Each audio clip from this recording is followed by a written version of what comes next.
Now here's my site plan, and I've got my building positioned, and yeah, you can see the trusses coming through here. Don't worry, that's just it's a graphic thing. As soon as I zoom in, they disappear, and they won't print out like that. So don't worry about that.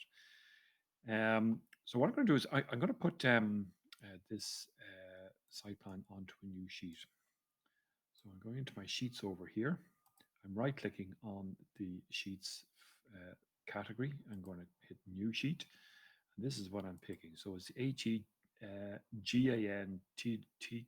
A1 or 20 typical. I'll go okay. So got my logo, got everything else like that. It's matching the other sheet. And I could drag my site plan on. But the first thing we're going to do, obviously, as we do with all of these views, is we're going to check our crop box and see what this is coming in like. So I could actually pull my crop box kind of inside of the line work here, which I think will work reasonably well. Okay, now I'll turn off the crop box. And in terms of the scale, definitely not 1:100 because we know this is quite large. So I'll start off with 1:200 on this one here, and I'll drag it onto the sheet, and we'll see what it is like. All right, so here we go. I'm going to drag this on.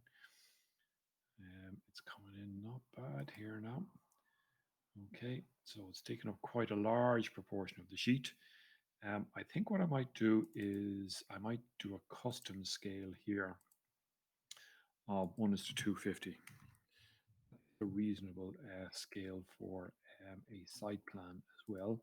Now I think that's coming in a lot better like so. Right, let's swap out my title block again and just let's move this over a piece here. Now, if I didn't want the elevation tags in play, there's two ways I can go about it. Back in here, and again, I'll turn on the site plan, and I'll come over to the properties here, and I'll check the annotation crop. All right. So now, if I pick the annotation crop, and I'll bring them um, across here, right?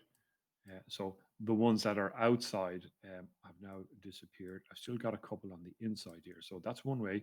The other way is to go into your VV again, to your annotation categories, and just turn off the elevation tags like so. Now that's worked out nicely. I'll turn off the crop box. I'll go back into my sheet, and that is sitting very nicely there. I'm quite happy with that. Okay.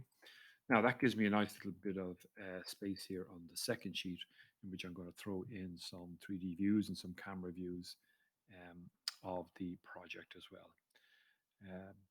But that's more or less my site plan completed. All right, we'll move on to the next video.